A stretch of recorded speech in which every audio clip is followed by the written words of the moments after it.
bad for Caitlin Clark, dude. Maybe not. Do you think people really want to watch her get her ass handed to her? Dude, I think it's generational, man. I think people our age are like, dude, this is like a throwback to the 90s. And I think people who are younger are like, what the hell is this crap? They want her to pay her dues. She's not being paid dues. I don't know, man. I see both sides of the argument, but like, I don't know. We have to get into that a little bit. Can you turn on the chat, please? Yeah. I was going to say, I think they're upset with her only because of her early success. Biting the hand that feeds them. Then why aren't they giving the same crap to Angel Reese? It's Caitlin Clark and Angel Reese that are helping. Yeah, but Angel Reese isn't as big of a name. Now, Angel's also playing the game. She's also throwback. She's also one that's physical to begin with. So she fits into there. Now, they're giving her crap, too. It's just she likes it, though. That's the problem. She grew up hood, man. She likes to get, scrappy, dude. Bayou Barbie, baby. I think Caitlin's too much of that, like, little princess moniker. I don't know, man.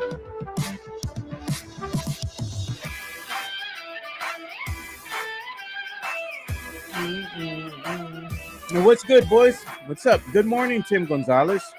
He says, what good, Mike and Joe? Sean Quintero's in here. He says, let's go. What up, Quintero? And Mario Cavasso says, good day, gentlemen. Good day to you, Mario. Jesse A says, what's up, brothers? What's up, man? Hit a milestone, man. While I was gone, it came back, and then late or I guess afternoon. In the afternoon, you sent me a text saying we hit 900. I'm like, wow.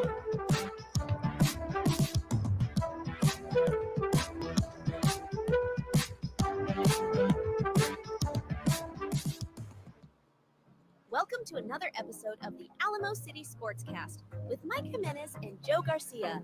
Make sure to subscribe and hit that like button. Join the discussion as we broadcast live from beautiful West San Antonio. And remember to tip your hosts as it helps the show grow. What's up, San Antonio? What's up, South Texas? This is the Alamo City Sports Cast coming at you from West San Antonio, West Bexar County, also represented. Joe Garcia is back. We are back in studio. I miss this desk. I miss this chair. I miss the 2-minute intro because it was weird last Thursday and Friday hitting go and all of a sudden already being on. Yeah. Thank you to Sean Quintero, by the way, for coming in on Friday and keeping me company as well. You did good. You were surprised, weren't you, Joe, that I actually did a show because I know you were gone. You were in Kansas. And you were driving all the way back. 1,000-mile drive, which sucks. I know. I've done them before. But people were kind of surprised that I actually did the show. But I did the show solo on Thursday. Thank you to all the people who follow us on Facebook, on Twitter, and on YouTube for being part of the show because they're helping with the comments and whatnot. By the way, our comment line is open on YouTube. We hit a milestone yesterday, our 900th YouTube subscriber. Today we picked up 901. Yep. So we are 901 strong, making our way to 1,000, and we party at 1,000. That's a big milestone. Once we get 900's nice. We get to 1,000. It's time to party. It is, man. I mean, we got to go get the Imperial Ballroom there on Callahan Road. Have a party, right? Or the VFW that's right here down the road here on Hunt Lane. The VFW. If you know, you know. By the way, I'm wearing my LSU purple right now because LSU takes on North Carolina today for the right to advance in the College World Series. LSU won yesterday. It was a best-of-3 series between the number 1 and the number 4 team in that bracket. Nice. LSU, the number 4 team, number 1 UNC. LSU had to go. It's double elimination. LSU had lost earlier in the week. Winner of tonight's game advances. But we have a lot to get into today. First and foremost, I have accused Jerry Jones this morning of malpractice when it comes to the Dallas Cowboys. At this point, let's just call it what it is. The Dallas Cowboys are the worst run franchise in all of the NFL right now because of what happened today, not even involving the Cowboys.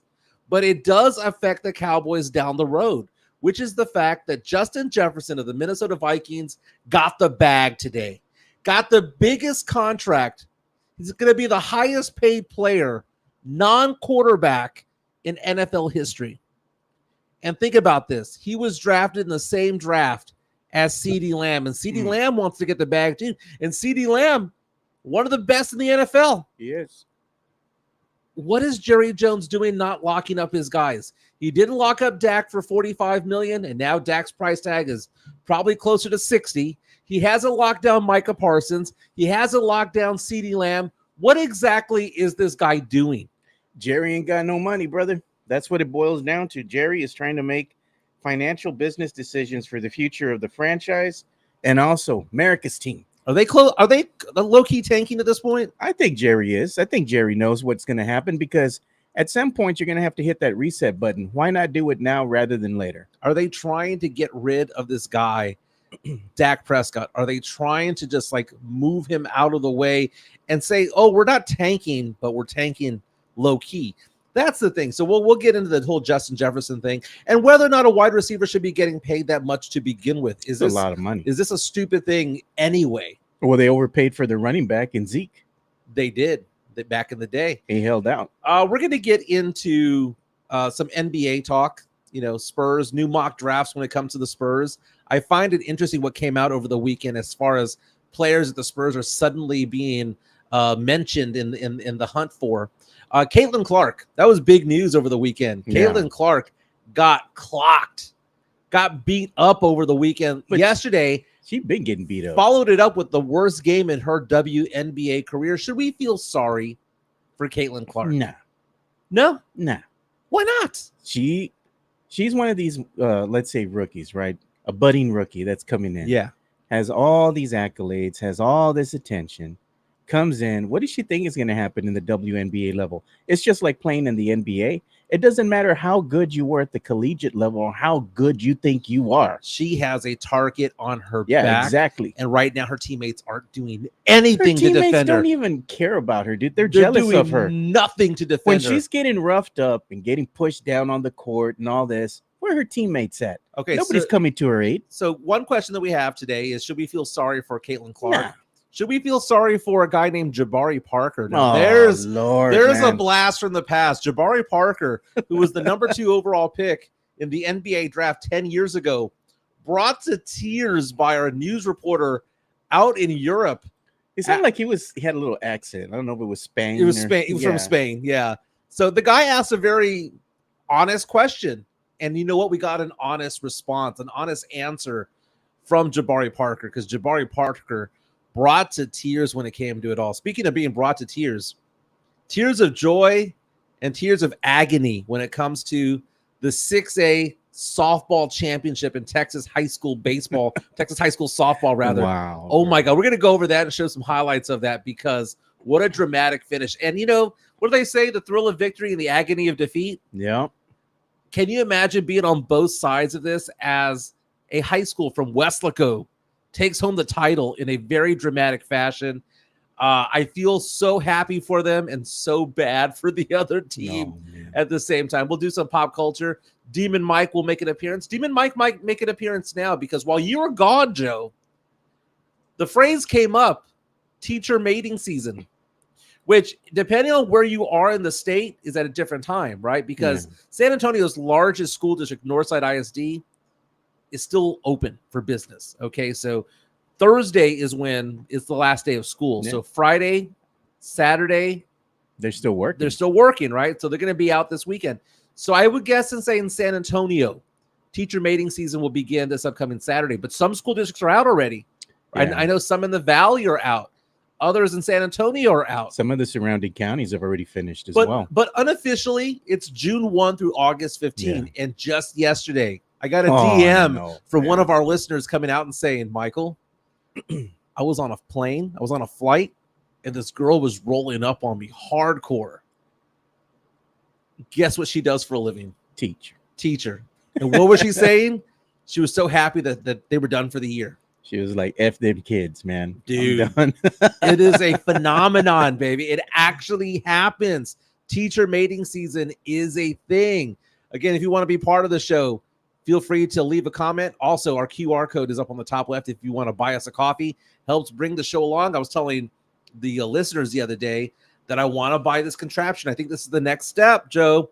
It's that contraption where you attach your iPhone to it, a Sennheiser mic sticks out of it, and you can take it on the road. Oh yeah, and things like that. It's about $160, the one that I saw over at Guitar Center. So the next $160 that I think that we get in there you go for equipment that we get when people do the super chats and whatnot, I think we should get that. Yeah, what are we at right now? We're at $91 $91 so far, and we have a goal of 200 for this. So I think if we get to 200, I think that's a very wise choice, because then we can take it to missions games. Take it on the road.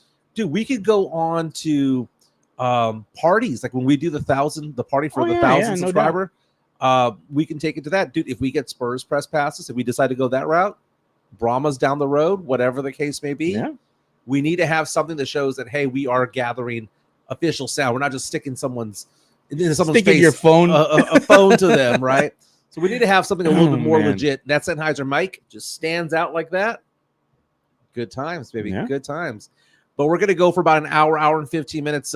Joe, we're not late today because of me. We're late because of Joe. This is the first time that I've arrived, and Joe's looking at me like, why are you here? That's like, because the show's about to start. Yeah, look at my watch. It was 10:01 when you were at Shipley's. You're like, you want anything from Shipley's? Like, yeah, give me a kolache. And then you looked up and you're like, oh my God, I haven't set things up for the show yet. It's like, damn, it's 10:01. So we're about 5 or 6 minutes late, man. Yeah, we'll make it up to people. I was updating some of the graphics and stuff, getting some things done behind the scenes here. And then when I looked at the watch, I was like, well, damn. But one of the things we didn't get to do, we're going to do right now, is it's Monday, man. Everybody needs to wake the hell up. So we got to.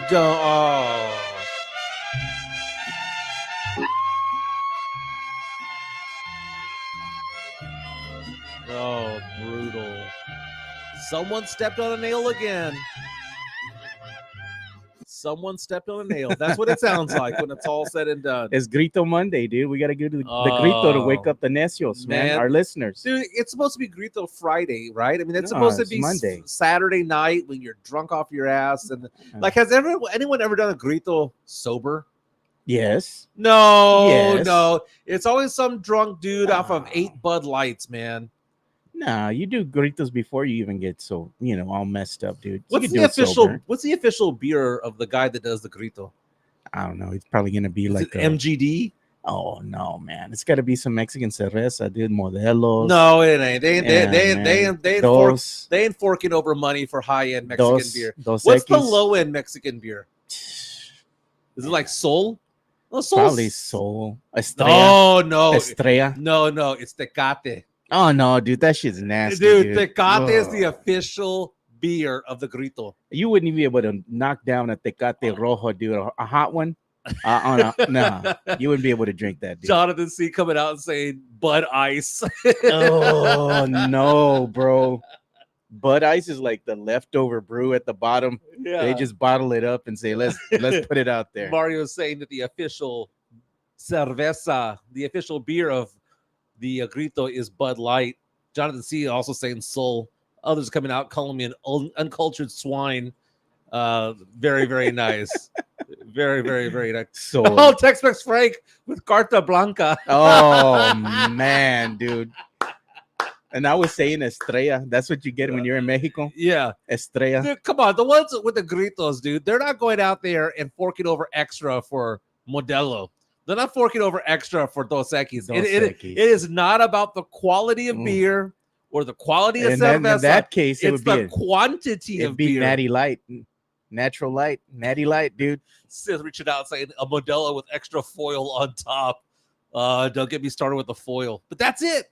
I mean, that's it, right? I mean, I'm not trying to be what fuels the grito. I'm not trying to generalize, but because it's pinky out beer, dude. That's what Modelo is. You don't even need beer. That's what the Dos Equis dressed out with the tahine. That's pinky out, and I'm all about that. Dude. I get it. I'm a coconut. I get it. Tahine. Add the tahine, dude. You did too. I tried it. No, it was good. I'm just saying, but no, trying it means we did it one time. No, if you have 4 or 5 beers, but I got mine with like it. But I got mine with the sal on the top. Yes. You know? I tried it with tahini. I was like, oh, it's all right. But, reverted back to going to the salt, dude. Yeah, reverted back after 3 with the tahini. Come on. All right. Come on. I don't remember what we were drinking that day. Was it that the day that the Rangers won the World Series? I think so, dude. Because we were drunk off our ass. We were drinking like 3. What was it? Was it Jack and Cokes? We're 3 deep in that plus beer. People buying us drinks plus the beer, celebrating that the Rangers won finally. Yeah, and everybody was hating on us. That was good times. Y'all are bandwagoners. I was like, I'm just supporting the Texas team, man. I was wearing a Rangers shirt, so that it is what I had my Texas hat on with the star and everything on it. Yeah. Jason Garcia says, "Don't disrespect the Coconuts." Oh man. So I'm even disrespectful to them. I mean, I thought I was like the mascot. I thought I was the figurehead of the Cocos. Look at Fernandez says chamoy and tajin. Hey, that's the move right there, dude. All right, let's get into some sports talk because man, when I got that alert on my phone this morning, very few things make my eyes bug out. But according to NFL.com, ESPN, and all of those guys, we now have the highest paid non-quarterback in NFL history, a contract extension, 4 years for Justin Jefferson. Where did he go to college? LSU. Dude, the fact that he was with Joe Burrow, Justin Jefferson, and Jamar Chase, good God. And they had a good running back along the way. That was a godly team. But we're talking about a contract for Justin Jefferson. 4 years, $140 million. That is $35 million a year. 110 guarantee. Justin Jefferson released a statement saying that this is the dream he's always had. He's always had the dream to get the big contract. I'm thinking of Rod Tidwell from Jerry Maguire, right? Show me the money. You know, show me the money, Jerry. Show me the money. Dude got the quan, man. He got the bag when it came to it all. Show me the money while you're losing all the rest of your clients. Yeah, exactly. Now, Justin Jefferson arguably is the best wide receiver in all of football, but it's one of those things where does it matter if you're the best receiver in all of football if you have no one throwing the ball to you? Kirk Cousins ain't walking through that door anymore because Sam Darnold is the starting quarterback week 1 for the Minnesota Vikings. Sam Darnold, who, by the way, was a top draft pick for the Jets a few years ago, ended up going to the Niners, had a cup of coffee over there, backup quarterback, then makes his way over, and he's the bridge, right? The 1-year contract because Minnesota drafted J.J. McCarthy 10th overall in the NFL draft out of Michigan to be the future quarterback, but Justin Jefferson's going to be over there taking most of the money. You're not saving money. You're paying a receiver quarterback money, essentially. But let's look at Justin Jefferson's stats, shall we? As a rookie, he came out on fire. 1,400 yards receiving. 1,400. Year 2, 1,616. Year 3, 128 catches, 1,809 yards. Both led the NFL. Last year was injured. Only played 10 games. Still had nearly 1,100 yards receiving and 5 touchdowns. But again, he did have some injuries last year, but that didn't prevent him from getting the bag, didn't prevent him from getting this contract extension. And the first thing I thought, Joe, was congratulations to him. Second thing I thought was Dallas Cowboys are screwed. Yeah, because this sets a precedent now for what the market is going to go ahead and garner, when you're going to go ahead and sign a wide receiver. Mm-hmm. It's not going to be yesterday's prices aren't today's prices. Exactly. That price tag just went up. The price tag just went up. And I guess the big question I have, because you look at the stats of CeeDee Lamb from last season, CeeDee Lamb led the league with 135 receptions, had 1,749 yards receiving, 12 touchdowns. Is he worth more than 140? Is he better than Justin Jefferson? Because a lot of Cowboy fans reaching out to me on Twitter. Yeah. By the way, I'm at MJ Acquired Taste. Joe is at Two Shots Podcast. Coming up to me asking the question, well, Jefferson is better than CeeDee Lamb. And it's funny because if I had asked this question last year before the season started, everyone was saying, well, no, they're both 1A. Yeah. They're both the same tier. And now when this contract comes out, Cowboy fans are suddenly like, well, Justin Jefferson's better. No, he's not. They're just as good. I mean, if you want to make an argument that Justin Jefferson's a better wide receiver in the NFL, we can make that argument.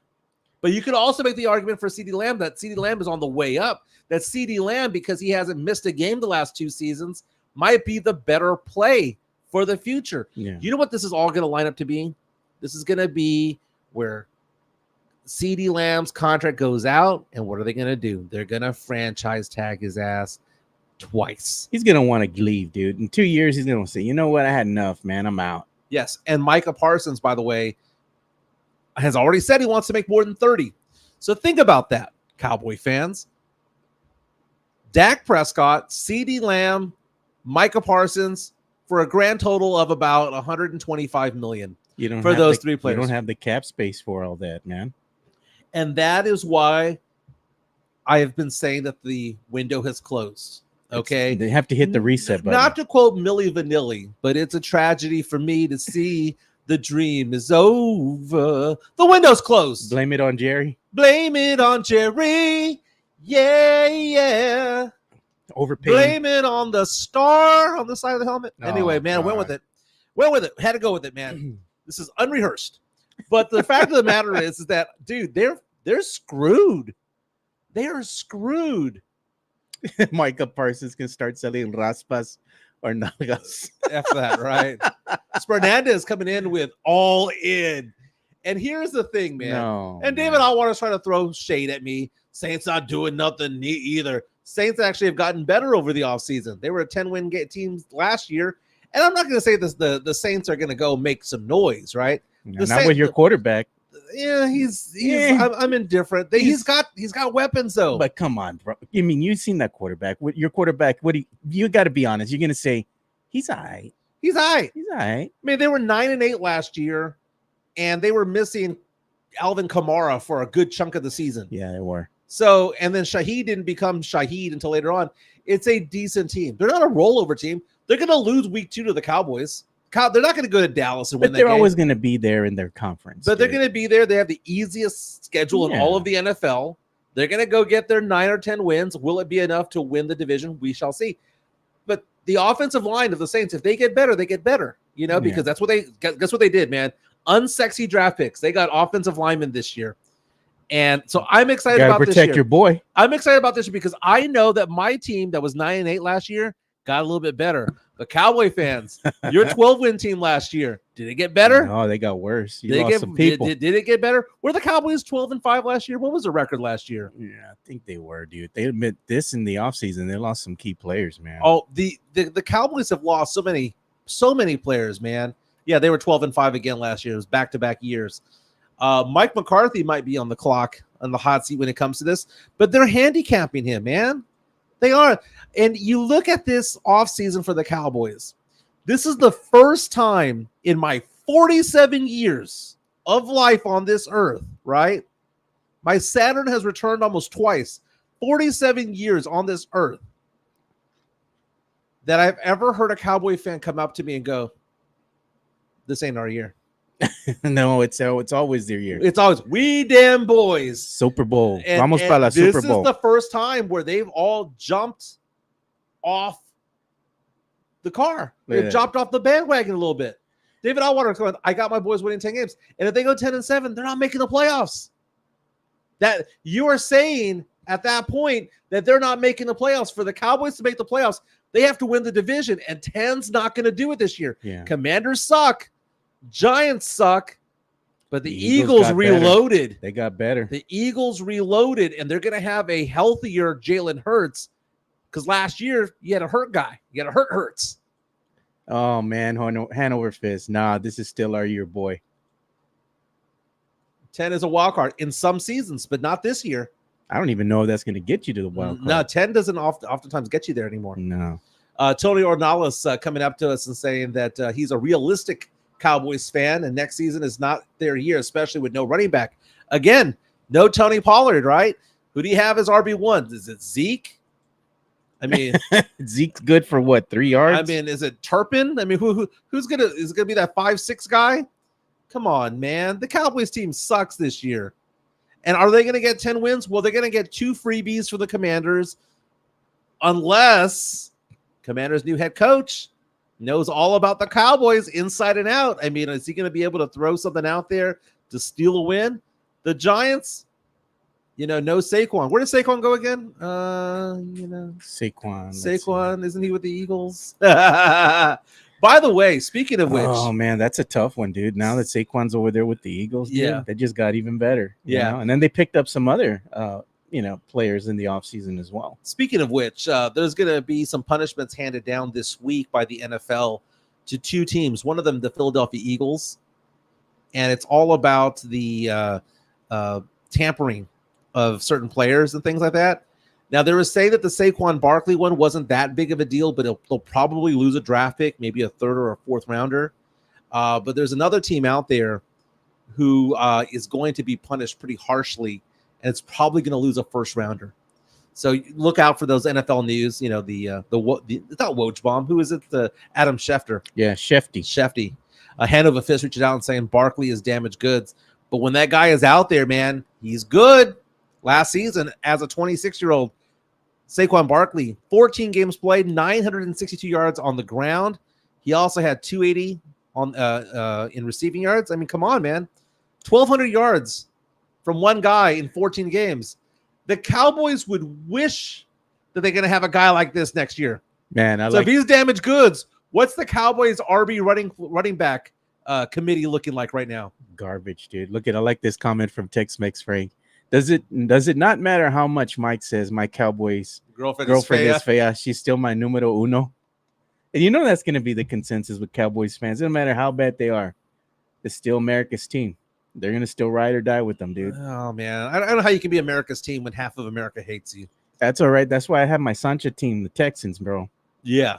You got to have a Sancha team. And people have reached out about that because – my Sancha team has always been back and forth between the Texans and the Bengals. Most recently, it's been the Bengals. I might go back to the Texans this year. It goes to the Bengals because they have Jamar Chase and Joe Burrow. My daughter went to LSU. They went to LSU. But when it comes to the Texans, man, I was so disappointed in the Bill O'Brien years that I had to jump off, man. That was brutal, bro. That was a no balls team because Bill O'Brien had no balls as the head coach. No, man. He was like the manager or something like that, making the decisions. General manager as well. He was bad. I remember one time against the Patriots. They were going toe to toe with the Patriots towards the end of the season. And the Texans were outplaying New England. And the Texans were half a yard away from winning the game. Half a yard from winning the game. And instead they punted the ball, hoping that their defense would hold up against Tom Brady. And they gave Brady the ball back with a 2-minute drill. Brady at the time with like 5 rings, And I was thinking to myself, if you can't get half a yard, because if they get half a yard, Joe, they kneel the ball, victory formation, win the game, upset the Patriots. And instead of going for a half yard, they gave the ball to the GOAT. Was the stupidest decision I had ever seen as an NFL fan. The dumbest I've ever seen. And Bill O'Brien was that guy. I almost felt like Bill O'Brien was trying to give the game away. Because where did Bill O'Brien come from? New England. But Bill O'Brien, he turned the Texans into a poverty-ass franchise, dude. Mm-hmm. He basically ruined that franchise, and then they were able to finally climb back out of that nonsense once they let him go. Right. I agree, man. And Mario Cavazos says, Mike loves Jerry Jones. That's his daddy. They partied together holding hands. Talk about tall tales. Dude, I've had drinks with a guy. Look at Fernandez calling me out. Sancha team's just an excuse not to stand on your business. No, bro. That means you get tired of the losing, man. You got to root for another team. You don't want to be with the team that's going to be like 4-13 on the season. At some point, you got to have a rooting interest in another team. But there needs to be some rules to it, Joe, when it comes to having a Sancha team. Can you have the gear of your Sancha team? Because I see your Texans hat over there. Yeah, I got my hat. You have your Texans hat. I got my hat. So have you worn that hat out and about yet? Not yet. I'm gonna go wear this when I'm gonna go watch the game over there with my boy Pledger, bro. That's when I'm gonna bust it out. Okay, are you gonna feel weird wearing another team's colors? Hopefully they keep winning, and I'll be like, nah. I'm glad that they're my Sancha team. Okay, because I would feel weird. Okay, now if the Texans are gonna be my Sancha team, I might get one shirt. I might get one cap. Shirt?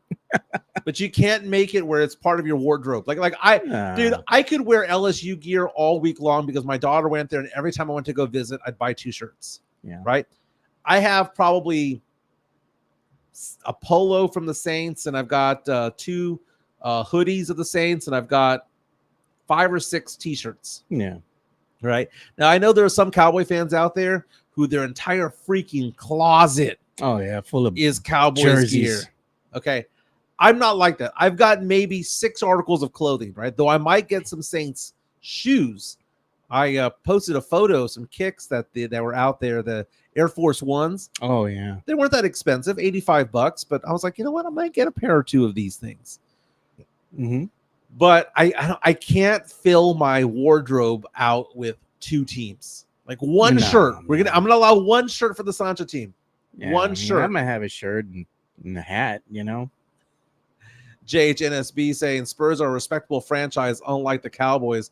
Well, I mean, the great Bill Simmons of The Ringer, formerly of ESPN's Page 2, formerly of Grantland.com, and the guy behind 30 for 30, he always said, the time by which you can always start bitching and moaning about your team is 10 years after they won their last championship. Man, look at that breaking news here, man. Cowboy Whoa. legend. Is that true? I think so, bro. Let me see if that's coming in right now. Let me I don't want to be tricked by the internet. Dallas Cowboys made the announcement 5 minutes ago. Wow. Their verified account saying the Dallas Cowboys, thank you for letting us know, by the way. Yeah, thanks. The Dallas Cowboys are saddened to share that the Cowboys legend, Super Bowl champion, Cowboy Ring of Honor member, and Pro Football Hall of Famer Larry Allen passed away suddenly while on vacation in Mexico with his family on Sunday. Larry, known for his great athleticism and incredible strength, was one of the most respected, accomplished offensive linemen to ever play in the NFL. Goes on to say that his versatility and dependability were also signature parts of his career. Through that, he continued to serve as an inspiration for many other players, defining what it meant to be a great teammate, competitor, and winner. He was deeply loved and cared for by his wife, Janelle, whom he referred to as his heart and soul, his daughters, Jayla and Loriana, and his son, Larry III. The Jones family and the Cowboys extend their deepest condolences, thoughts, and prayers to the Allen family and grieve along with the many other friends and Cowboy teammates that also loved Larry. Again, Larry Allen, former Dallas Cowboy legend, has passed away. Wow, man. And to pass away on vacation, that's they're going out there to have fun. Have fun. Now, Larry Allen, by the way, was born in 1971, so he passed away at the age of 52. The guy played at 6'3", 325 pounds. Not sure what his weight was now, but that's what his playing weight was. He went to Vintage High School in Napa, California. Went to college at Sonoma State. Think about that. Sonoma State. I don't even know where Sonoma State is. I'm going to assume it's California. But he went on, played for the Dallas Cowboys from 94 to 05. Finished the last 2 seasons of his career, of his playing time with the San Francisco 49ers. Was a Super Bowl champion, Super Bowl 30, which was the last one for the Cowboys, if I'm not mistaken. 7-time first-team All-Pro, consecutive years, 1995 to 2001. Was an 11-time Pro Bowler, made the All-Rookie team. Here's this, Joe. Made the All-90s All-Decade team. Yeah. Made the All-2000s All-Decade team. Was part of the NFL's 100th anniversary all-time team. And also, Larry Allen was part of the Dallas Cowboys Ring of Honor. Played 203 games, had 4 fumble recoveries. Larry Allen has died at the age of 52. Dallas Cowboys great. Man, I mean, he was like Tex-Mex Frank and everybody was saying in here too. And like, for being a big guy, dude was mobile, man. He was dependable. And I said, he even ran down a corner. You look at that. David Outwater says, remember Allen ran down a corner for an interception, bro. Now, think about this. The offensive line that you had over there and the defensive line that the Cowboys had, all-time greats. All-time greats at every position out there. And, Larry Allen is somebody that he did the dirty work, man. He did the dirty work. And the guard position is really one that is not heralded. Everyone thinks about the tackle, right? Everybody thinks about the center. But the guard is that one part of the offensive line that probably gets the least respect. It's the one that gets the least amount of money, Joe. Yeah. But Larry Allen was a very, very good competitor. He grew up in Compton, California. His bio goes on to say that he had a troubled childhood, that he almost died when he was young of meningitis. He was stabbed 12 times by a neighbor when he was a child. Not when he was a teen, when he was a child. Went to Centennial High School in Compton, lettered in football. Larry Allen, with a very, very tough upbringing, to go on to the NFL and have a great career was absolutely amazing. He lived in Danville, California. He has a nephew who plays in the NBA G League. Interesting. Passed away yesterday somewhere in Mexico at the age of 52.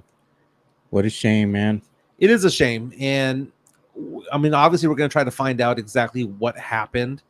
This news just broke. Again, we found out through, got the confirmation, if you will, from the Dallas Cowboys themselves coming out and saying that he has passed away, and their thoughts, prayers, condolences going to the Larry Allen family.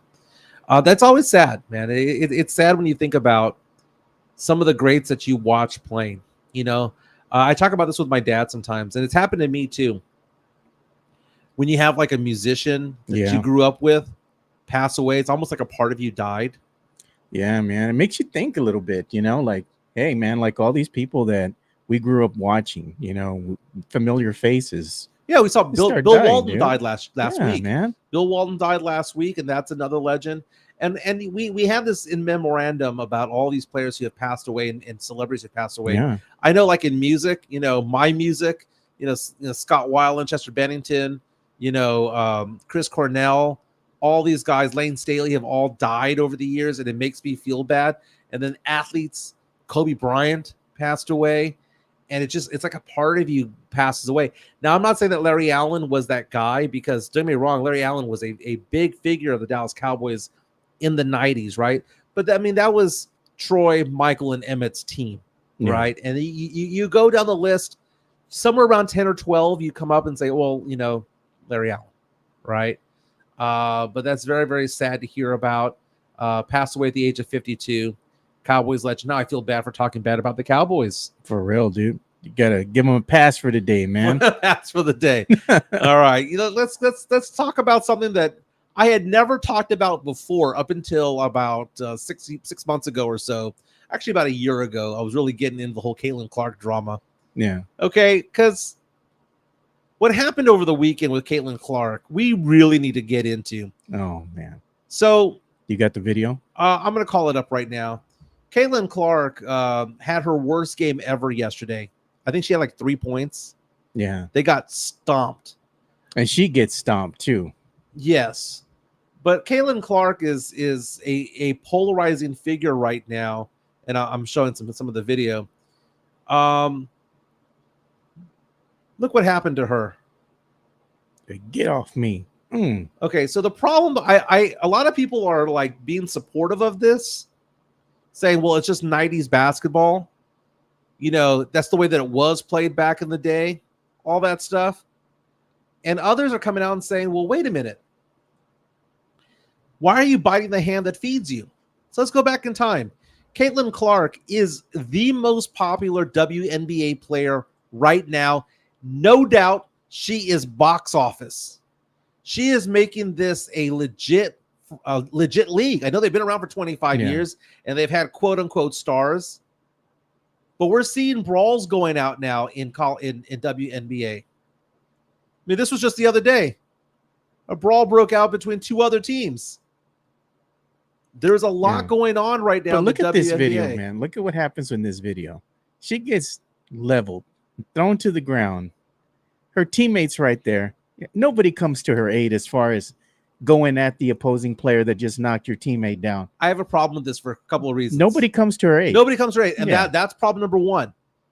But the thing is that I have an issue with this particular play. I have no issue with her being roughed up. Yeah. Okay. We talked about this a couple of weeks ago when she had her debut. Yeah, that was a cheap shot. She drove into the lane. She got leveled. Yeah. Go earn them at the free throw line. Have no problem with that. That was a cheap shot. This one right here. The ball wasn't even in play. Yeah, no, man. So they're like, she was flopping. How are you flopping when the ball's not in play? The idea that she was flopping, the ball's not in play, man. How do you expect to get hit if the ball's not in play? JHNSB comes up to us and says, if she was truly the GOAT, she would stand up for herself. Now, the person who hit her, by the way, came out afterwards and said that, what does she do other than hit 3-pointers? You know? Well, before yesterday's game, Caitlin Clark was 4th in the league in assists as a rookie. She's putting up some pretty good numbers. She had her first 30-point game the other day. She's putting up good stats. Her team is not very good at all. And you have all these players coming out that are former NBA players coming out and say, you know what? She needs an enforcer on her team.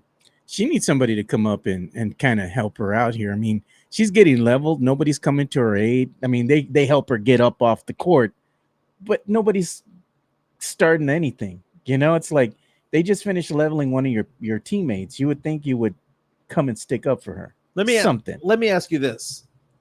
These games are now being played on ESPN. Yeah. They're talking about how when she played against the Aces the other day, the tickets were 3 times more expensive than when the Aces were winning the WNBA championship, the WNBA finals. Yeah. She is box office.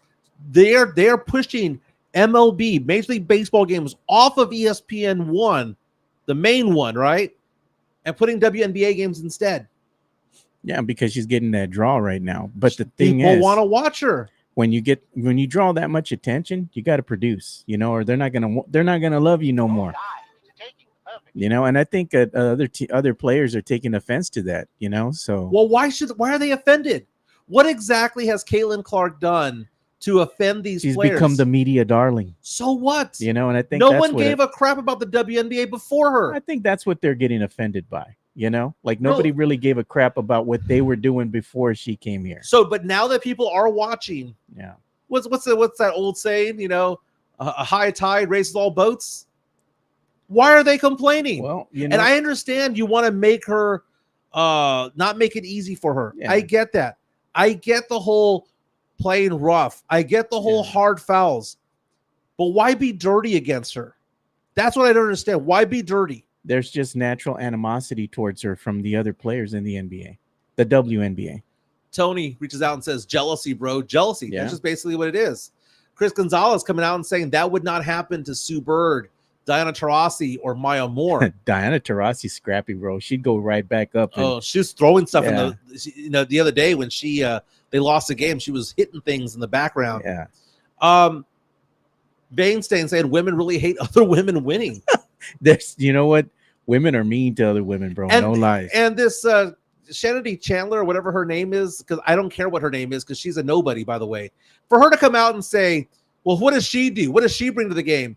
When Caitlin Clark averages more points, assists, rebounds, steals, and blocks than that girl who hit her. Look at Jesse A. It's their way of saying thanks for the chartered flights. I know. You know, at some point, her teammates aren't coming to her aid. So you know what, Caitlin? You got to stick up for yourself, man. You know, and if they're going to want to go ahead and do this to you, you got to make them think twice and be like, you know what? She's going to scrap it up with me. Do I really want to do this? Here's the whole play. Here, look at the entire play, courtesy of ESPN. Yeah, and look at all her teammates. Like the ball's not even in play. Yeah, I get that. They're like, well, she was talking trash. What was she doing? She was waiting for the inbounds pass. I understand playing rough with her, but why play dirty? And this chick who hit her refused to take questions about it after the game. If you have the balls to go and hit the number one attraction of the WNBA, you should have the balls to go up there and answer questions that reporters give you. That was a punk-ass move. That's how she knows that she's in the wrong. That's how she knows. Because you know what? She should be if she has the balls to go and do this on national TV, she should have the balls to talk to a reporter, but she doesn't. Now, I'm not some apologist for Caitlin Clark. I want her to struggle a little bit because I don't want it to come easy, right? I don't want it to come easy. I don't want her to go out there and light it up for 35 points per game. I want there to be a target on her back, but I don't want it to be a dirty target. And here's the thing, Joe. This might get us excited, right? This might be like that thing from Joaquin Phoenix, Commodus from Gladiator, where we lick our lips going, "Oh, this is great." Remember that part of he just gave me another soundbite. Yeah. Yeah. We lick our lips because we want to see this, because we grew up in the 80s and 90s and early 2000s where there was stuff like this going on, where there was the Bad Boy Pistons, and you had the Knicks with their enforcers, and you had the Rockets with their enforcers, Charles Oakley and Lambeer and Rodman and all that stuff. That's great, right? So for those of us who have followed the game that long ago, we look at this and go, hey, man, I don't mind watching this. But let's talk about my daughter. My daughter is the person that they're going after to watch these games. They're not going after 50-year-old dudes or 45-year-old dudes. They want to get 20-year-old women to watch this, 25 and 30-year-old women to watch this game, maybe even 25, 30-year-old dudes to watch this game. This is a generation who hates Seinfeld. Yeah, what they love Friends. But Friends isn't risque. Yeah. There's nothing risque about Friends, other than the fact that they only had one black character in New York in the entire season, the entire franchise of Friends, right? They live in New York City, but there's only one black guy. Aisha Tyler, she was beautiful. But they're not into this. They're not. They're not into watching players getting beaten up. We live in a society now where when we were growing up, Sports Illustrated would have those videos on VHS of the greatest hits, which are all CTE hits. Oh, dude. Yeah. Right? And now people who watch NFL now don't want to watch this. People who watch basketball now don't want to watch this. And if you do want to watch this, guess what? Look at your driver's license. You're over 45. Yeah. No one under 45 wants to watch this. I don't want to see no guy getting his leg broken or twisted ankles, that kind of stuff. Yeah. NBA, man, that's brutal, man. Now, the fashion show beforehand, and Angel Reese, dude, Angel Reese is they're rookie hazing her too. She likes it. But she likes it because she plays down low. She's not a guard chunking up threes. She's banging bodies down low. Dude, there was a girl that was thrown out of the game for taking her down by the neck the other day. Yeah. And what did she do? She bounced back up, and did she complain about it? She did not complain about it. You know why? She was like, that was great. Do it again. Can I do it back to you? Yeah. She's a different breed, man.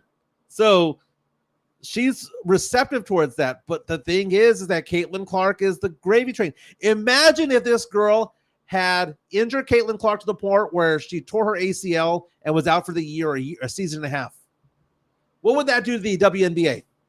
So I understand going at her. I understand hard fouls. I understand all that. But why be dirty about it when this is the only freaking reason why people are watching your league? As much as I love Kelsey Plum and Becky Hammon, no one cared. No one cared. They weren't going to be removing the Yankees from ESPN to show the Aces, but they're showing a freaking Indiana WNBA team that has a losing record because people want to watch Caitlin Clark. Look at this. Jonathan C. says, because you were talking about the NFL's greatest hits. Yeah. Because of the background music was Here Comes the Boom. Mm-hmm. You know? Oh, look at Midtown Texas. Give us a $5 chat. Thanks, man. Appreciate that, dude. John, thank you so much, Sam. Welcome back, Joe and Mike. Mike wasn't reading our comments last week. Oh, my God. They came in fast and furious, dude. At least when I read the comments now, I can actually go to you for a few seconds and catch my breath a little bit. When I'm trying to like do the show and hit the button, a little bit much. It's man. hard looking left and right at the same time while you're having to do everything else. It's doing this, and chewing gum, right? Yeah. People coming out saying that this was a flop. Flop or not? Can you at least tell me? Do you know what it's called whenever you foul somebody before a ball's inbounded? Anybody know what that's called? What is Raise your hand. What's that called? That's called an intentional foul. Well, yeah, it was. Usually you would tell the ref, hey, I'm going to foul this person. But you can't foul somebody before the ball's being put into play. No. That's automatically an intentional foul. But then the other argument is why the hell are her teammates not doing anything? Dude, is somebody level Victor Wembanyama? If somebody leveled Wemby, I would want Sohan, I would want Collins, I would want Champagny, or whoever's on the court to go over there and just cold cock whoever hit him. Yeah, you would. You don't do that. And we saw this with the Spurs a couple of years ago. The Spurs were soft a couple of years ago with DeRozan. And, DeRozan, I remember one time DeRozan ran into the lane and got leveled, and no one did nothing. Keldon just stood there. Keldon at one point was getting crushed. Oh, yeah. And no one did anything. You've got to stand up for your own players. And people are like, well, why isn't she getting up? Well, first of all, if she stood up to that girl, she would get her ass handed to her. Hey, but she ain't gonna beat that girl up. But you still got to stand up for yourself. You might get your ass beat, but you got to come back up. No, that's not her job. No, it's not her job to get. Your teammates ain't doing it. You got to do it. It's not her job to get suspended. No, man. Because if she throws a punch, does she get suspended? Of course. Then what? Then how does that make things better? You sending a message. You're gonna go ahead and foul me. I'm gonna bite back. She's not sending a message. She's sending the message that she is rattled. Nah, dude. The message that she's saying by doing nothing and her teammates doing nothing. The message being sent is that team is soft as hell, dude. I don't want Wemby throwing one punch his entire career. Someone levels Wemby. That is Sohan's job to go up there and cold cock somebody. Well, if one of your teammates gets, let's say, fined because they're sticking up for you, you're paying that fine. No, it has nothing to do with the fine. It's the suspension. Imagine if Caitlin Clark went up to somebody and like she got hit and then she went and punched her. She's gonna snap this season. At some point she's gonna snap. But you have to admit that Caitlin Clark does that. She knows that she's under a microscope. Oh yeah. She's got the sponsors. They're not gonna. She's not being sponsored because of her fighting ability. It's because they want to see her knock down some threes. Getting sponsored to get beat up. This isn't the streets. This isn't. I gotta keep my rep. This isn't any of that. This is a professional sports league. That's street ball rules, bro. No blood, no foul. Well, that is not street ball. They're playing in front of 18,000 fans when normally they play in front of 4,000 fans. Morby, it's called Hack a Caitlin. That's true. That's true. Look at JHNSB. Clark needs to throw a punch. She's looking soft out there. Yeah, exactly, bro. Exactly. But it's going to be a lot better if she's outside doing nothing. Hey, man, at some point she's going to snap this season. I'm telling you, she's going to get tired of getting knocked down, bro. All right. Do you know who snapped yesterday? Let's go to my screen. Yeah. Oh, my God. This was brutal, dude. Jabari Parker, who was the number 2 overall pick in the draft back in 2014. The guy was – they expected him to be a star. I mean – that when you're drafting somebody 2nd overall in the draft, you're expected to be a star. He was a stud 5-star player in high school. He was a good player in college over at Duke. Was a one and done. Number 2 overall pick in the 2014 draft. Went to the Milwaukee Bucks. Should be playing with Giannis, right? He should be Giannis's running mate. But because he tore a couple of ACLs over the years, his career effectively ended a couple of seasons ago. This reporter from Spain is interviewing him and asked a very simple question to him. Basically asking the question, hey, man, when you reflect back on your first year playing in Spain, not playing in the United States, what was it like for you as a player and what was it like for you as a man to have to go away from home to play? He didn't answer with one word. He just started crying. And the reporter ended the interview. Dude, I mean, look at that reaction that he had there. Oh my God, bro. Jonathan C has me freaking dying, dude. Look at this. Jabari looks like that uncle that says, let me hold 20, nephew. Jabari Parker, by the way, plays for a team in Barcelona, Spain, right? So it's not like he's in the middle of nowhere, right? I mean, he could be playing in Turkey. Bro, he's in Spain. He could be playing with the Shanghai Sharks, who, by the way, Boogie Cousins was named the finals MVP in that league in China, by the way, over the weekend. Hey, do your thing, big dog. Shout out, right? He's playing for a team in Barcelona, who, by the way, has a bunch of NBA talent on that team. I looked at the roster. I counted 4 other players that played in the NBA. Yeah. Starting point guard on his team was Ricky Rubio. So he's not playing with scrubs. He's playing with good players. You think Ricky Rubio is crying? They had a good record. They had a 600 winning percentage. They got knocked out of the playoffs yesterday, so the playoffs are over. The season's over. But I think what hit him is the fact that the way that the reporter phrased it, yeah, probably pretty much phrased it and said, you ain't going back to the NBA. Not with those knees. Yeah, man. He averaged 10 points per game, which, by the way, in Europe is actually pretty decent because they don't play as many minutes. Instead of crying, yes, in contrast from where you were to where you're at now, you shouldn't be crying because you're still given the ability to do what you were good at, and that's play basketball. You're given a second chance. That's nothing to be sad about, cry about. You might not be with your family. Who's to say his family hasn't traveled to Spain with him? Right, but come on, but bro. he wants to play for the NBA. Well, man. not the knees ain't gonna let you do it no more. You're still getting paid to play basketball. Do I feel sorry for him crying? Absolutely not. Absolutely not. I know he's making money, dude. And they got swept in the playoffs. It was the semifinals. They had a good season. But it's just one of those things where the disappointment of his career, because what is he going to be known for? He's going to be known as being a disappointment. Was he a bust?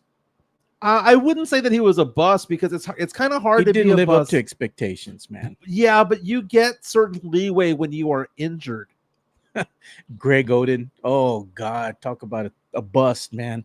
Well, Jabari Parker, his rookie season, 12 points per game, 5.5 rebounds. Not bad for a rookie, right? Yeah. Second season, 14 points per game. So went from 12 to 14. Third season in the league, 2016 to 17, he averaged 20.1 points per game, 6 rebounds and 3 assists. Then he got hurt. And then he stayed hurt. Yeah. Look at the number of games he played. 25 his rookie season, 76 his second season. And then because of injuries, 82 game season, 51, 31, 39, 25, 32, 6, 3, 10, 12. The guy is the definition of damaged goods. He was a player who was drafted number 2 overall and proved that he was worthy of that because within his third season, not a lot of third-year players are averaging 20 points per game. Yeah, man. He was averaging 20 points per game, and then his knees gave out. And he's being interviewed by this Spanish reporter, the Spaniard reporter, who just got into his feels, man, and says, hey, you had to give up on your NBA dream, but at least you're over here. You're reflecting on it. And he lost it. I feel bad for the guy, dude. Yeah, man. That's another thing that happened, but fortunately for like somebody of the caliber of Grant Hill, who was also riddled with injury, he found a second resurgence of his career when he went to Phoenix. Yeah. And he was kind of just like a role player, not that star player anymore. Mm-hmm. But he still made a career out of it. Unfortunately for Jabari, his body just failed him, dude. Yeah. There's a great NBA page, a pretty decent one called NBA Bo. Yeah. Saying Jabari Parker had Hall of Fame talent, but his knees just would not cooperate. Look at this, Morby. DeAndre Ayton is a bust. He should go play for a Chinese team somewhere. Wouldn't you like to go watch that a little bit? To watch these players kind of do their thing? If you go out on my screen real fast. Yeah. DeMarcus Cousins named Finals MVP after leading the Taiwan Beer Leopards to a championship in Taiwan. Beer Leopards. He was, quote, dominant. 24 points, 24 rebounds in the final game. Congratulations to DeMarcus Cousins. Boogie, man. Boogie out there doing his thing. Boogie doing his thing, man. Teaching him how to play in Taiwan. I wonder if they're going to erect a statue in his honor, just like Stephon Marbury. Yeah. But, look at the reaction here. He looks to be having fun with his teammates. What's wrong with that, dude? He's doing what he loves, man. Let him do his thing. There are not a lot of 6'11" people in Taiwan, that's for sure. Tony Ronaldo is reaching out saying Greg Oden had bad knees. Poor guy as well. The thing about it is that everyone knew that Greg Oden had bad knees. And they took him anyway. Deer leopard sounds like something you see in the caca water off Corpus. No, it's not deer. It's beer. Beer. Like Beer leopards. I have no idea what that means, but look at Boogie Cousins, man. There was a time when Spurs fans really wanted Boogie Cousins on this team. Oh, I remember that. Dude. About 4 or 5 seasons ago. But man, you know, I think that Dwight Howard is the one guy that really opened the door of a future NBA. Okay, because Dwight Howard will be a Hall of Famer. Yeah. And I don't want to argue that. It just is what it is. And basketball Hall of Fame. It's not the NBA Hall of Fame. Well, right, but he's gonna make it for his NBA work, right? Yeah. But he really ushered that whole thing about going to China. Yeah. He was telling players, come over here, play with me. I'm gonna look that up. Famous basketball players in China. I don't think anybody's bigger than Stephon Marbury was over there playing in China, dude. Remember JJ Redick? Was it JJ Redick or who? No. That guy had the a one stint guy here with he had a stint here with the Spurs, and he didn't make it through training camp. Oh my God! What was his name? He was a college star. Famed shooter. Jimmer Fredette. Fredette, yeah. Jameer Fredette. Shanghai Shark star. John reached out and said Stephon Marbury was that guy. He was, man. Starbury in China, man. Dude, he was so big over there in China, man. Like his shoes were selling like You're right. Stephon Marbury, former NBA All-Star, is a beloved figure in China. Man. 2010, joined the CBA, played for 9 seasons. Dude's a superstar over there, bro. Oh, look at this photo. Look at this photo right here. I'm trying to call up some photos of Stephon Marbury playing in China. Look at him living his best life. He was, man. He was making money too, man. He was selling his shoes. He's gotten endorsement deals, man. He found a resurgence of his career over in China, bro. Man, he even had the clothing to go with it. Oh yeah, dude. He was. I remember him being out there, but I don't remember him being out there for 9 seasons. Dude, he was making some bank out there, holding up the titles and all that stuff. Couldn't hang in the NBA though, man. Marbury was good though for a while there, man. He had some handles on him. Yeah, see, Jonathan C remembers too. Stephon has his own statue. I'm telling you, man. That is crazy. Jameer is the Kareem of China. Jameer Fredette. I remember Chris Duell when I was doing Spurs React with him. He's so excited, man. Spurs got Jameer Fredette. Y'all are going to see. He was so happy. And dude, that was all hype. And I was telling him, man, I said, I don't think the brother's going to make it through training camp. Sure enough, got the cut. That was all hype. But do you know what was not hype? My goodness, last night, I was going over and I was watching the final inning of the auto insurance. Oh, let me lower this real fast. This is on YouTube. This is the 6A finals softball championship between a school out of Waco Midway, and Weslaco. Again, the 2024 Texas UIL 6A state softball championship. You're seeing that right there. That is the first out of the inning. Bottom of the 7 in high school, they play only 7 innings, right? So there's 1 out, and you see Weslaco goes down 9-3, right? First out right there. Down to the last 2 outs. Error. Look at that. That error right there advances all the way to 3rd. So you're thinking to yourself, okay, it's not like the winning run or the tying run is on deck or anything, right? I mean, what are the odds? Look at that. Just throw her out, and there's 2 outs. 1 more out to go. You're state champions. Dude, I'm just going to keep advancing this thing, dude. Over the course of the next 10 minutes, that Waco Midway team just unraveled. Just completely unraveled. And you're seeing they started loading the bases.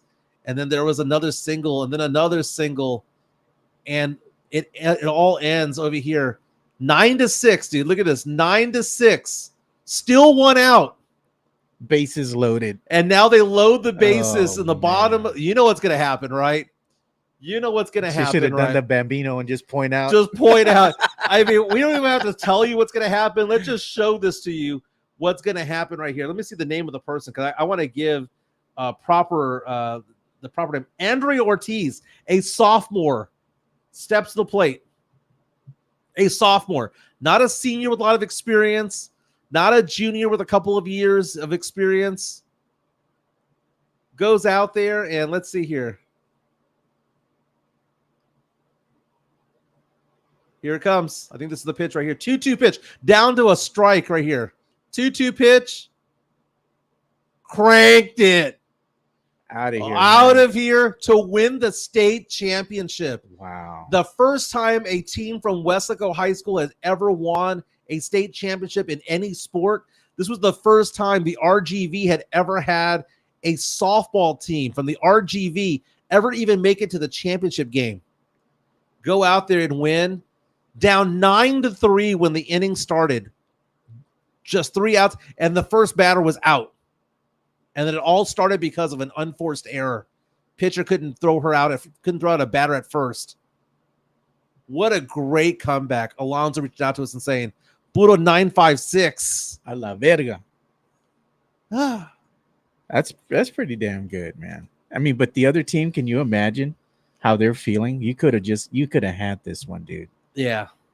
This is a great moment, man. This is a great moment in sports. I feel bad for the Waco Midway team. Yeah. I feel bad for them, but there's nothing to say that. I mean, imagine being that pitcher. I mean, I know you lose as a team and all that stuff, right? But you're up 6 runs. Imagine being that pitcher today, going to school for the last week. I don't know if that pitcher was a senior or not, but it's brutal, dude. Dude, did you see this? I just saw this by Adrian Wojnarowski. Posted 38 minutes ago, man.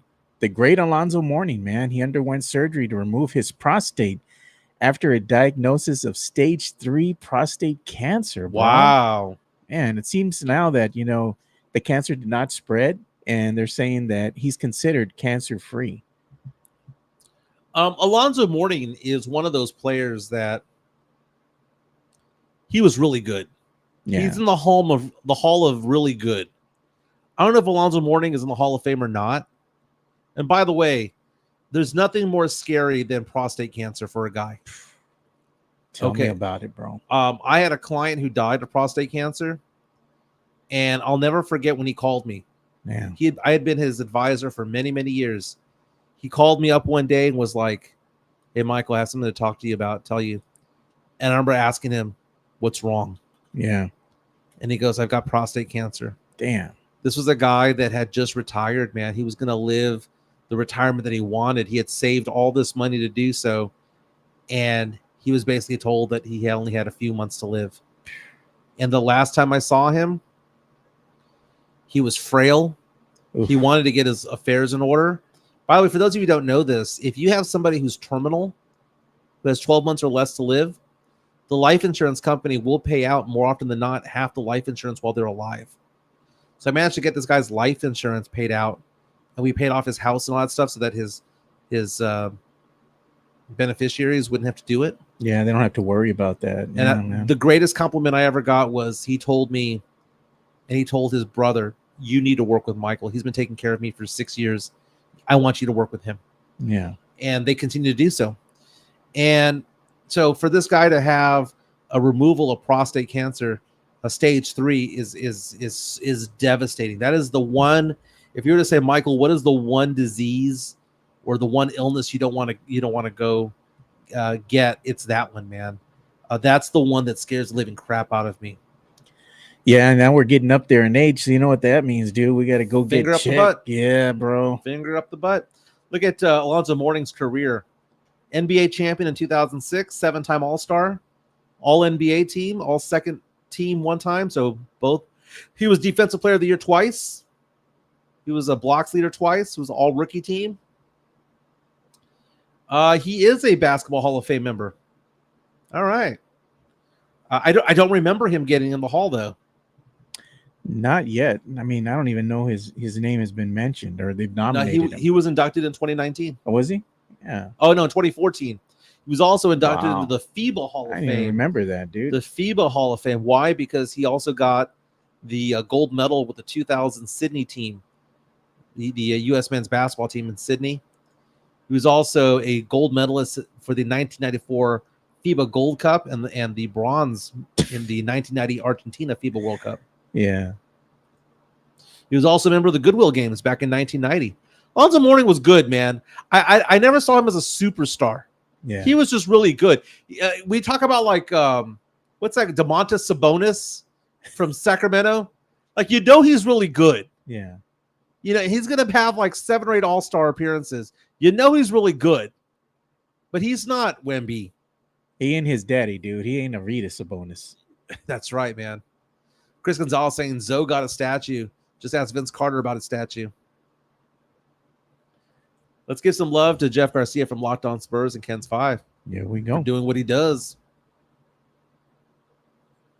Let me go ahead and get his video ready. Locked On Spurs is your daily Spurs podcast, hosted by Jeff Garcia, the lead Spurs writer for Ken's 5 San Antonio. Jeff has a healthy plethora of guests all the time on the Locked On Spurs podcast.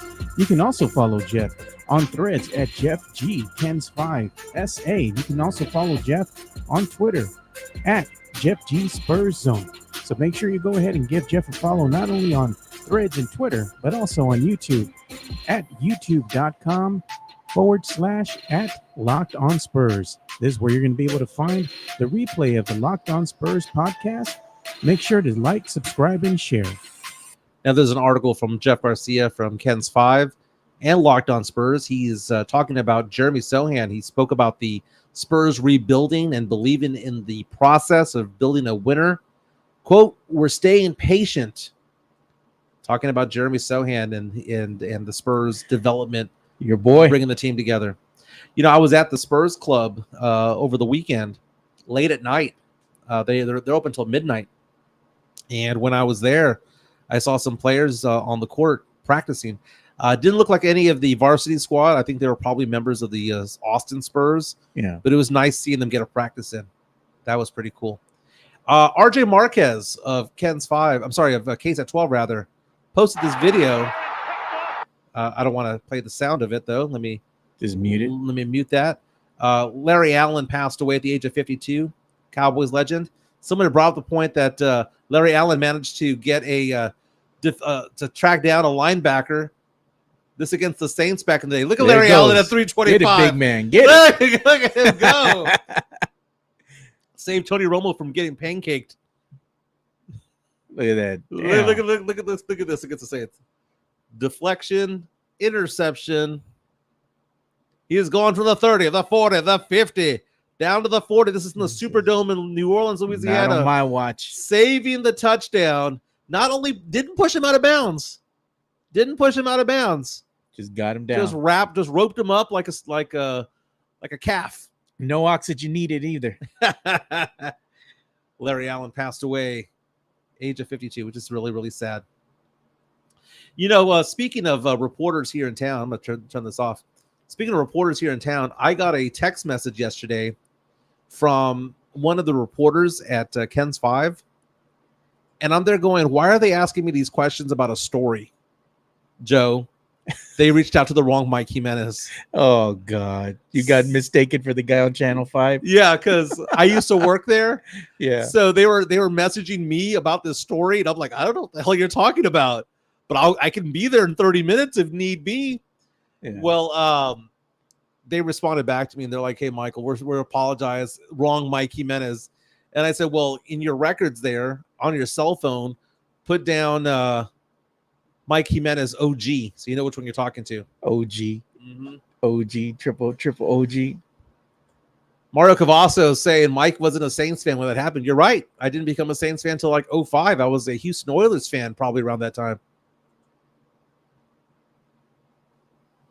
Bear County Social Apparel saying, I put my life insurance in a trust to avoid taxes. Life insurance is tax deductible anyway. I mean, not tax deductible. It's tax-free anyway. So regardless if it's in a trust or not, as long as it's not a modified endowment contract, it is actually tax-free. Tornales put Mike De Playa Jimenez. When are they going to call you? I'm known as the player. You know what? Player. You know who would get a kick out of that? What's that? Pitt. Pitt. I've been trying to get him on this show. Anthony Pittman's one of my good friends. Oh man, his dad has had some issues health-wise, and every time sorry to hear that. Every time we try to bring, he's getting a little bit better. Yeah. But every time we try to get Anthony in here, there's always something that comes up. Yeah. Doctor's appointment or whatever the case may be. He's such a good guy, man. I love me some Pitt, dude. JHNSB saying, spit some finance game to us. That's the thing, man. Been doing it for 20 years. Although the whole thing about the whole trust thing is kind of a thing, because I am looking at opening up a trust myself, because something happens to me, I'm not going to be married anymore at the end of the, by the end of the year. Mike, we trust. Yeah. I want to take care of my son, who's not biologically mine, but I raised him. Yeah. And he's special needs. And if something happens to me, I want to have some money go to the child. I don't want it going to the former spouse. I want to go into the child's take care of the kids. Yeah. Man. And that's how trusts kind of come into play and stuff like that. But I'm sure your son, your daughters, Yeah, I told my daughters, or actually I told my oldest daughter, I said, by the way, you are a beneficiary now of my life insurance policy. And Gabby? Gabby. Yeah, I'm walking around with $1.75 million in life insurance right now. So, someone's got to get it. And I bought it a long time ago when I was married. The whole point of it was to pay off my mortgage. The point of it was to, provide income for my spouse. But we're getting divorced, so I don't have to provide income for her anymore. So it's now about the kids. Yep. And I wasn't going to just get rid of the policy. I was like, I'll just keep it for them. Yeah, exactly. Keep it for them. Dude.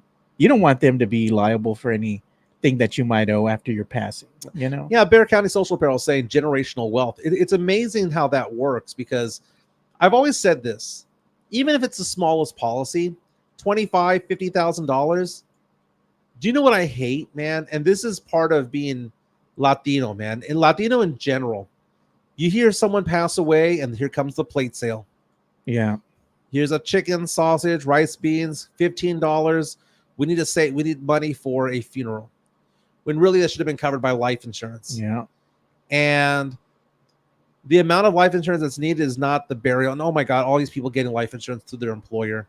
And don't be wrong, if it's cheap, that's fine. And sometimes it's free. It's just if it's free, but you got to do something on the outside. Oh yeah, definitely, dude. I mean, that's really, what's that going to take care of? I mean, nothing. And then also, what happens if the company leaves you? What if the company starts to downsize or goes away? Yeah. Then you're kind of screwed at that point. That's why you want to do something on the outside. I'm not trying. I really can't pimp my services, but you have to reach out to me if you do, because I can't use this platform to say, hey, who wants to be with me? No, funerals are expensive, dude. Funerals are expensive, dude. The normal spiel of you need 8 to 12 times your income. It's sometimes more. It's sometimes less. It all depends on everyone's situation. You got to rent the location, as far as having the service and all that, and the casket and the transportation. You have to buy the plot of land and all that kind of stuff. Even the headstone alone, it could run you $8 to $10,000, dude. It's expensive, man. John C. say we got to change that thinking. I have a 401k, still learning. My grandpa hid money under his mattress. My money is making money, and that's the thing. It's funny because the hardest people to convince to do finance in my life are the ones working paycheck to paycheck. It's not that I won't work with somebody making paycheck to paycheck, but they're harder to convince. Dude, my wealthy clients, and I have several wealthy clients, they just implicitly trust me with millions of dollars at a time. Millions of dollars at a time. Look at what Sith is asking. As your stepson, can I keep Duncan and the lizard? Yeah, you can take Duncan if something happens to me. We'll go ahead and put that in there. And the lizard. But you got to take Cody too. And Daisy. Yeah. It's funny. I have a milestone. We have a milestone over the weekend where we went to 900 subscribers. Now we're at 901. In my business, which I restarted a few years ago, I now have 13 million in retirement assets, and I now have 17 million in insurance assets. Nice. That I manage. That's $30 million total that I manage on a daily basis. Wow. And that's why I get to play at the Spurs Club from time to time. Spurs. That's my second office. Yeah, it is. Dude, but it's going to be a business write-off, because you can take clientele. Everybody in there is business owner. Yeah, you take your clientele there. I mean, it's a thing that you're doing. You're going to have a nice lunch. You're going to have some clients. You're going to take them somewhere nice, man. Well, and and the lunches aren't that expensive over there. The meals, you could probably get a good meal there for $20 bucks. But it's a nice place. Yeah. But there's a party room there. Nah. And I got to reach out to Spernandez, because if he's listening right now, Spernandez, if you want to have your retirement party over there, yeah, dude, There's a room that they've got in there that maybe seats about 50 or 60 people. Nice place. It's ideal, and it has its own bar. And when I say its own bar, it's not like a wedding venue where they've got like this roll-up bar. No, it is a nice bar, and it overlooks the Spurs floor. Oh man! Let me know, Spernandez. Hey, just shout out to our homie, man, Spernandez, dude. Thank you for your service, bro. He finished his Marine career, dude. Oh yeah, and he is listening. He just responded right now. Man. Let's go ahead and show the photo of him that he posted the other day. Let me see here. Man, he did a lot of tours, dude. And it was for, thank goodness for people who are in the service like Fernandez and all that keep our freedom alive, Most definitely, man. Rick Fernandez, exit 7, John Jay High School graduate. Exit 7. UT Longhorn. Yeah. Is calling it a career over there in San Diego. I know we've talked about, he's done the show before. He had that interview with Jesse James Layhoff a few weeks ago. He's a diehard Spurs fan, He goes everywhere. And he gets the selfies. He's a selfie king. And on top of that, dude, the camera loves him, man. Oh, yeah. He bounces. When the Spurs win, he bounces. He says, when they win, we bounce it. It's him and Steph. Yeah. He's the collection of cups for Spernandez. Yeah. But as he mentioned, tours in Iraq, Pakistan, Jordan, Kuwait, Spain, Italy, Greece, England, Dubai, Korea, and Japan, as well as both coasts, Hawaii. That's remarkable, dude. That's remarkable. Thank you for your service. And it's just it's one of those things where that is a tough life. It is a tough life. My former father-in-law had a thing on his wall, and I used to go there when I was married to his daughter, and it said, "The home is where the Army sends me." Now I know Rick was with the Marines.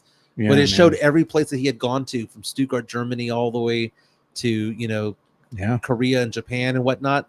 That's kind of crazy, man. I don't know if I could ever live the life of, they call it the PCS, right? Permanent change of station, where you PCS from place to place. And it's a hard life, dude. It is, man. And I've had the good fortune of working with military members because my financial background was, I first started at USAA. Yeah. So I used to. It's funny because I know all the military lingo, I know enlisted officer. I know it's all the acronyms. I had to memorize them, their LES and, the TSP funds and all of that stuff. It's an interesting dynamic when you work with somebody in the military. Yeah. And the cool thing is Fernandez will be in town this week. Yeah. So he will be in studio here on Friday.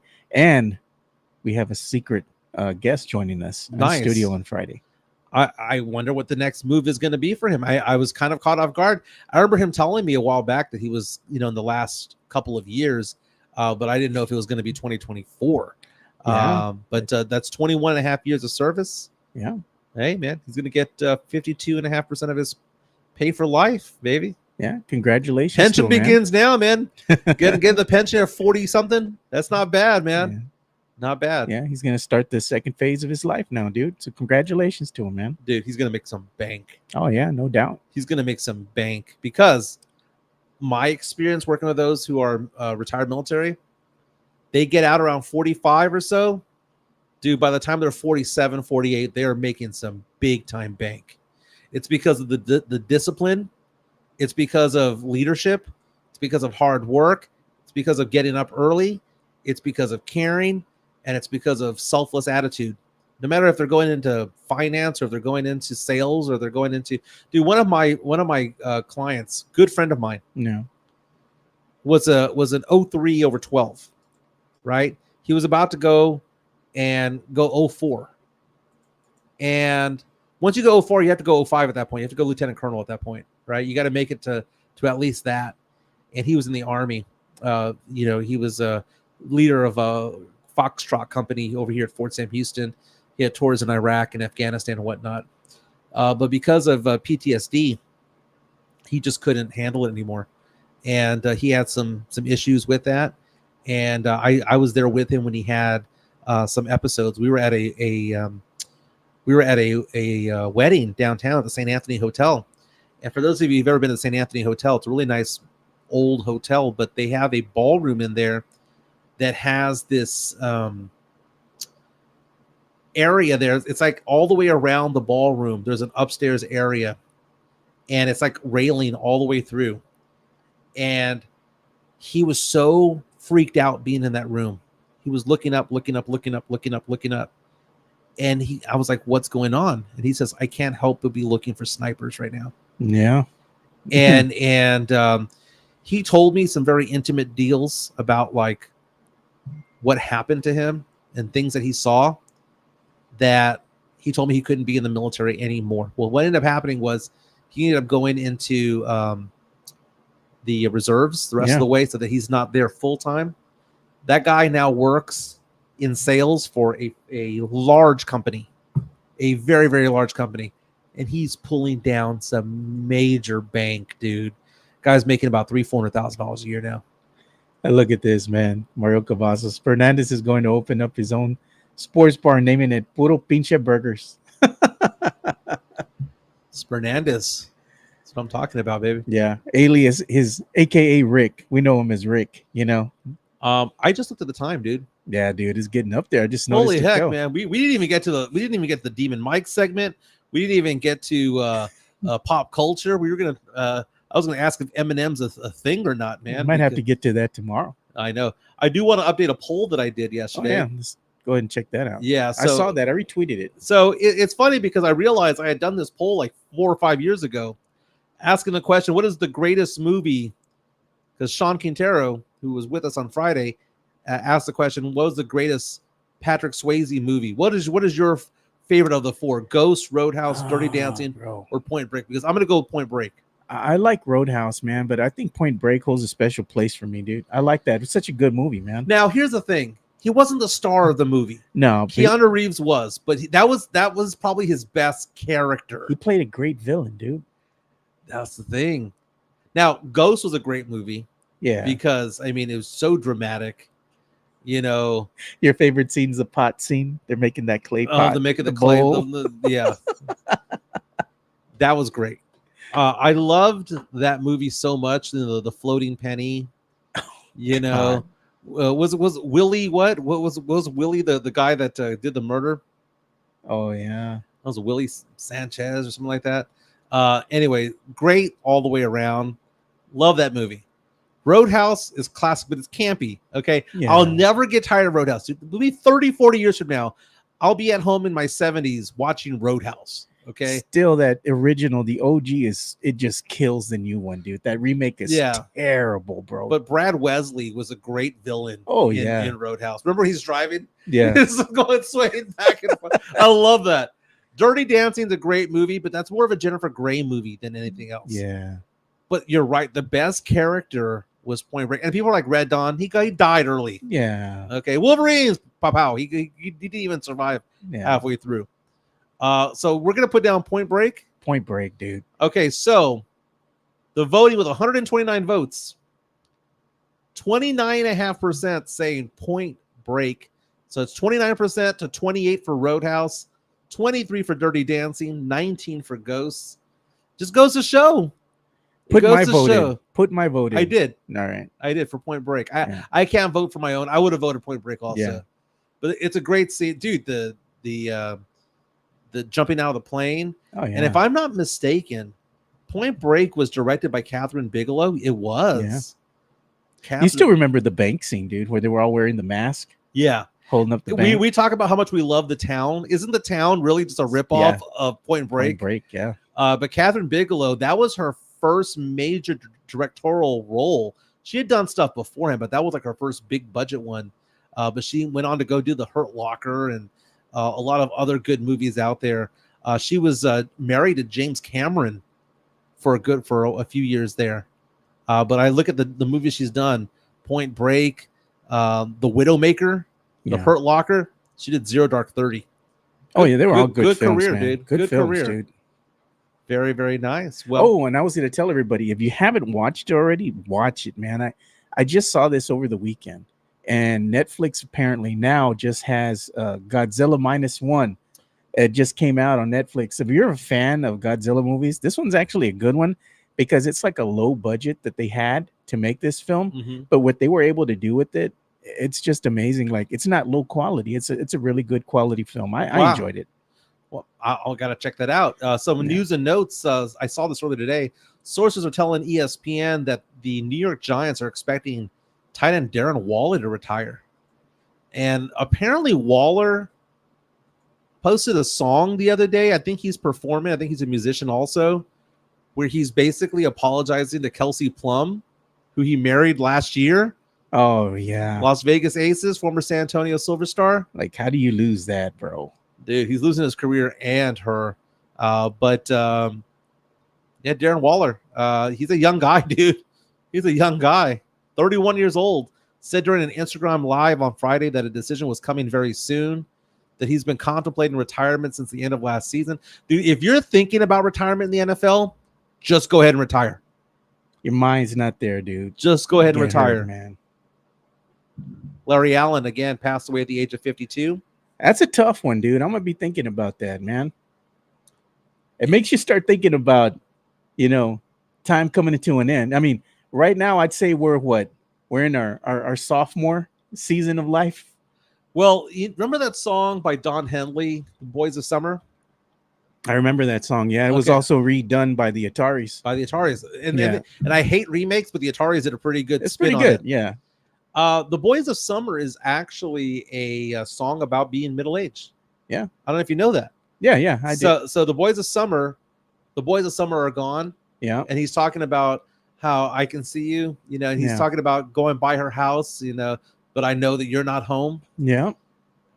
He's talking about the girl that he was in love with when he was young. Yeah. And she doesn't live there anymore because she's gone on and she's now living a life. Yeah. The Boys of Summer being gone is turning the page in life where we don't know if we're going to live to be 100 years old or we're going to live to be 50 years old. We don't. Larry Allen was alive and just yesterday and he died at 52. The Boys of Summer is that if you live a long life, you'd reach middle age. You realize that you reach the point in your life where you're not old, you're not young. but you're not young. Yeah. And that is what The Boys of Summer by Don Henley is, which is a great song, one of my favorite songs of all time. But if you now know that that's what he's talking about, because now he's reflective. He's kind of he's thinking about past loves, the things that he did wrong, and the loves lost and stuff like that. It's very interesting, and right now it's very poignant in my life, because I'm going through a divorce right now, and I know it's not going to be reconciled and all that stuff. Yeah, but it's one of those things where I look back and I'm there thinking to myself, man, you can't go back in time and fix something that's broken.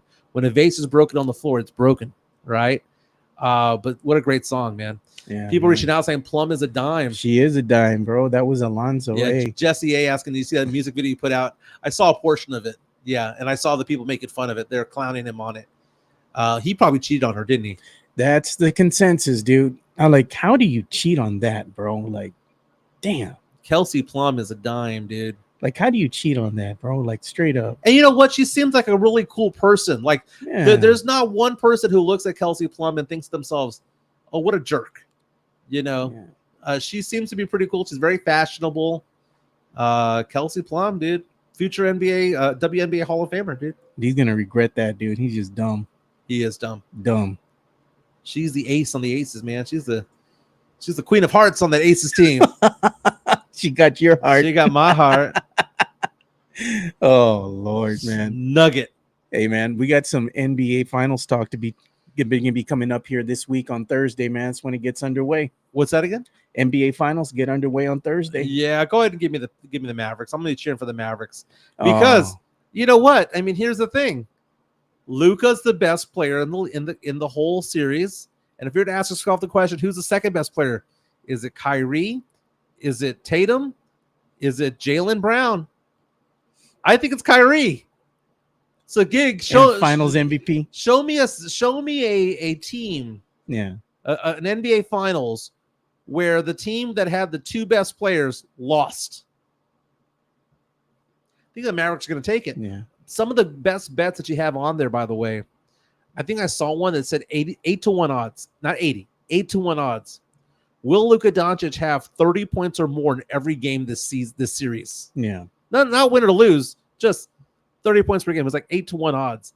And then the Derek White one was, I think it was like 3-1 odds. Will he have 15 or more points every game of this series. And you got to figure for the finals, they're not going deep into the bench. It's going to be the starters playing 38, 39 minutes each. Yeah. You know, they're going to go like seven deep into the team. Hey, we're going to have a schools out forever segment, man, on Wednesday, because technically that is the last day of school for a lot of kids here in San Antonio. Yeah. Being specifically my son, the baby of the family, his last day of high school. So I tell him school's out forever, and he goes, yes, school's out forever, but he's going to be going to college. Yeah, I remember that day in high school. Yeah. You know, when it was the last day, and you don't realize the effect that it has on you. Yeah. You know, and as you get older, you start to look back and think back on things, and you can't look back at things and regret. Yeah. Because the fact of the matter is that you can only learn from it. You know, it's one of those things where life is too short to be sad all the time. And I've learned that myself. I mean, I was depressed for a good 3 months. There's a reason why we took off from this show from August to the beginning of the year. And it changed from the Acquired Taste to the Alamo City Sports Cast. I was depressed off my ass, dude. Yeah. And I'm getting better by the day, better by the week, better by the month. Yeah. And I woke up one day, and it's our good friend, Valerie Pacheco. Thanks, Val. Valerie Pacheco, right around Christmas time. And she was like, hey, why aren't you doing your podcast? Why aren't you doing the podcast anymore? And I said, well, because I'm not feeling good. I'm not up for it because I'm sad. I'm depressed. And she goes, well, you want to quit that shit and just like do it? Get off your ass. You know, does it make you happy? Yeah. Yes. Well, why are you not doing something that makes you happy? Why don't you just like go back and do it? And I said, I remember I told you, I said, let's do it Monday. And it was the beginning of the year. Yeah, there we go. So she kind of like knocked some sense into me, and it was still rough and whatnot. Yeah. But January's turned into February, and February's turned into March, and March turned into April, and all that Only stuff. took us 150 something episodes to hit our stride.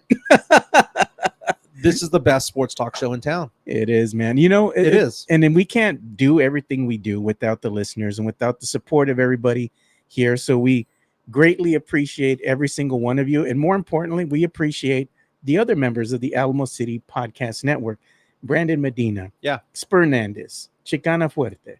You know, they make the show go. We're all doing things, you know, to go ahead and help the network grow.